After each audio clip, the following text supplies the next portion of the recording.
Assalamualaikum warahmatullahi wabarakatuh. Perkenalkan, nama saya Khalifah Nisa Gifira. Di sini saya berasal dari SMA Negeri 1 Rejang Lebong. Di sini saya akan menjelaskan tentang materi mekanisme evolusi. Oke, di dalam mekanisme evolusi itu terdapat berbagai materi. Yang pertama itu adalah mutasi gen. Nah, mutasi gen itu adalah mutasi yang merupakan peristiwa yang menyebabkan terjadinya perubahan pada frekuensi gen sehingga mempengaruhi fenotip dan genotipnya. Selanjutnya itu ada angka laju mutasi dalam proses evolusi. Dalam angka laju ini, angka yang menunjukkan jumlah gen yang bermutasi dan seluruh gamet yang dihasilkan oleh individu dalam satu spesies. Umumnya sangat kecil dan bersifat tetap dan tidak mudah dirubah. Angka laju mutasi berkisar 1:100.000. Hal apa saja sih yang dapat mempengaruhi angka laju mutasi sangat kecil? Yang pertama itu terdapat ribuan gen dalam setiap gamet. Setiap individu menghasilkan ribuan maupun jutaan gamet dalam satu generasi. Jumlah individu dalam setiap gamet generasi sangat banyak dan jumlah generasi selama spesies itu ada juga sangat banyak. Selanjutnya itu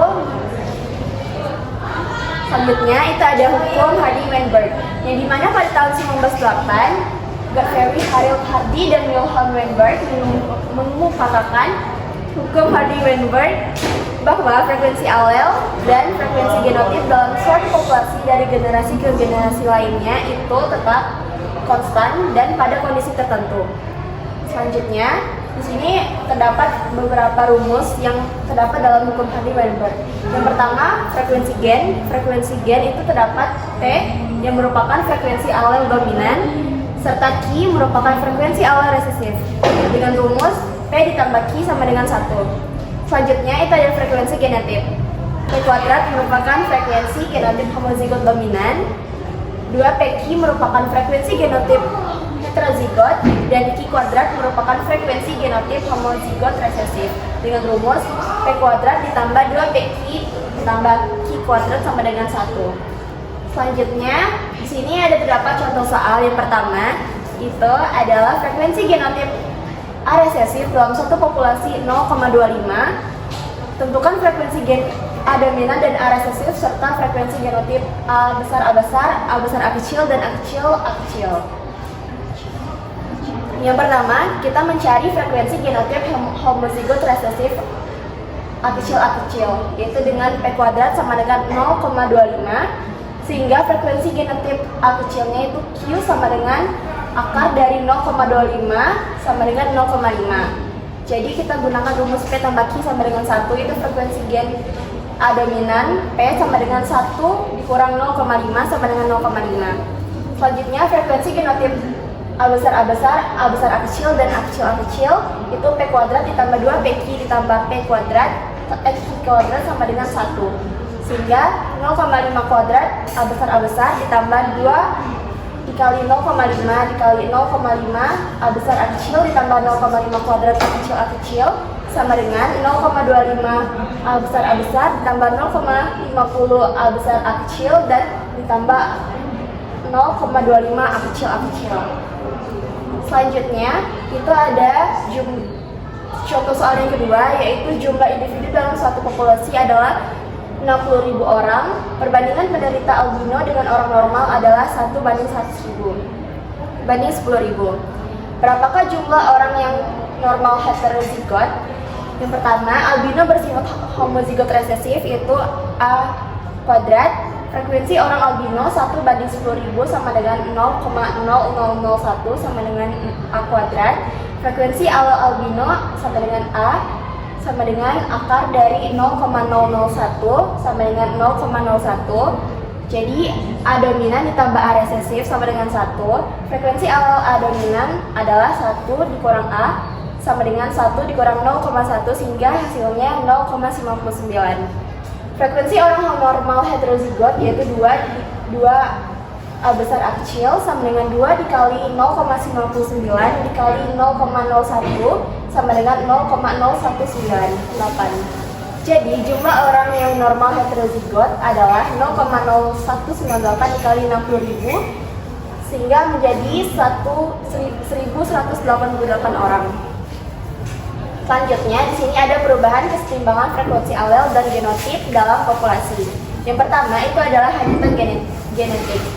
Genetic drift adalah perubahan frekuensi alel secara acak pada populasi kecil, biasanya akibat peristiwa seperti bencana alam. Kondisi ini dapat menyebabkan hilangnya alel dan penurunan keanekaragaman genetik yang dikenal sebagai efek leher botol bottleneck effect, seperti yang ada di sini. Ini gambar merupakan peristiwa bottleneck effect. Contohnya, jika hanya sedikit bunga putih resesif yang bertahan hidup, maka alel putih menurun dan populasi didominasi bunga merah, A besar dan A besar A kecil. Selanjutnya, itu ada aliran gen. Gen flow adalah perpindahan gen antar populasi melalui migrasi individu, subur atau perpindahan gamet. Proses ini menyebabkan perubahan frekuensi alel dan menambah variasi genetik. Contohnya, serbuk sari dari bunga putih yang terbawa angin ke populasi lain, atau migrasi kumbang kayu Xylocopta nobilis ke wilayah baru yang kemudian kawin dengan populasi setempat. Selanjutnya itu ada mutasi. Mutasi yang terjadi pada gamet dapat mengubah gen pool atau kumpulan gen dalam suatu populasi dengan menggantikan satu alel dengan alel lain. Contohnya, pada populasi bunga putih resesif yang mengalami mutasi menghasilkan alel dominan merah, sehingga frekuensi alel resesif menurun dan alel dominan meningkat. Di sini ada perkawinan yang tidak acak. Dalam populasi, perkawinan sering terjadi dengan individu terdekat, sehingga bersifat tidak acak dan dapat menyebabkan inbreeding. Pada tumbuhan, fertilisasi sendiri atau selfing itu sering terjadi dan meningkatkan genotip homozigotnya. Selain itu, ada perkawinan berdasarkan pilihan atau assortative mating, yaitu memilih pasangan dengan fenotip yang sama, seperti kodok dengan ukuran tubuh serupa atau manusia memilih pasangan dengan tinggi badan atau IQ yang mirip. Selanjutnya, itu ada seleksi alam. Seleksi alam adalah perbedaan keberhasilan organisme dalam bereproduksi. Contohnya, bunga liar berwarna merah, A besar dan A besar A kecil, menghasilkan keturunan lebih banyak daripada bunga putih resesif, karena bunga putih lebih mudah terlihat dan dimangsa oleh predator. Selanjutnya, adalah terbentuknya spesies baru atau spesiasi. Terbentuknya spesies baru diawali oleh perubahan genetik yang dipengaruhi oleh lingkungan. Perubahan ini terjadi secara bertahap dari generasi ke generasi sehingga menyebabkan perbedaan bentuk, kebiasaan, dan sifat. Pada awalnya, individu dalam satu populasi masih dapat saling kawin. Namun, ketika populasi tersebut terpisah oleh penghalang geografis, masing-masing kelompok dan akan beradaptasi dengan lingkungannya sendiri. Perbedaan adaptasi ini menimbulkan isolasi reproduksi dan akhirnya terbentuk spesies baru. Populasi yang terpisah wilayah disebut allopatrik, sedangkan populasi yang berbeda di wilayah sama tetapi sudah menjadi spesies berbeda disebut simpatrik. Selanjutnya, ini adalah penyebab terjadinya isolasi reproduksi. Yang pertama ada isolasi ekogeografi. Terjadi karena lama hidup di lingkungan berbeda sehingga tidak dapat kawin alami. Meskipun secara buatan masih bisa menghasilkan keturunan fertil. Contohnya, tanaman Plantanus occidentalis dengan Plantanus orientalis. Selanjutnya, itu ada isolasi habitat. Spesies hidup di habitat berbeda dalam satu wilayah, sehingga lebih sering kawin dengan individu dari habitat yang sama. Contohnya, katak bufo wolfhousi dan katak bufo americanus. Selanjutnya, itu ada isolasi musim atau temporal. Terjadi karena musim kawin atau waktu berbunga berbeda.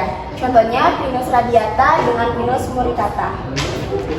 Selanjutnya, itu ada isolasi perilaku, disebabkan perbedaan tingkah laku kawin seperti suara, gerakan, ataupun warna tubuh. Contohnya, serangga dengan tarian kawin berbeda pada lalat buah atau Drosophila. Selanjutnya, itu ada isolasi mekanik.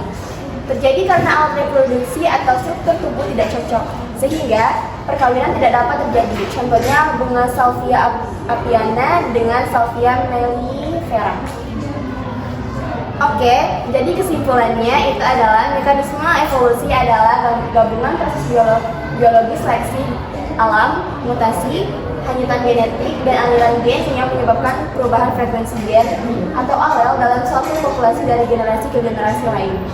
Ini menjelaskan bagaimana spesies beradaptasi, berubah, dan menjadi beragam, yang meliputi mutasi gen, angka laju mutasi dalam proses evolusi, hukum Hardy-Weinberg, perubahan kesetimbangan frekuensi alel dan genotip dalam populasi, serta terbentuknya spesies baru atau spesiasi, dan penyebab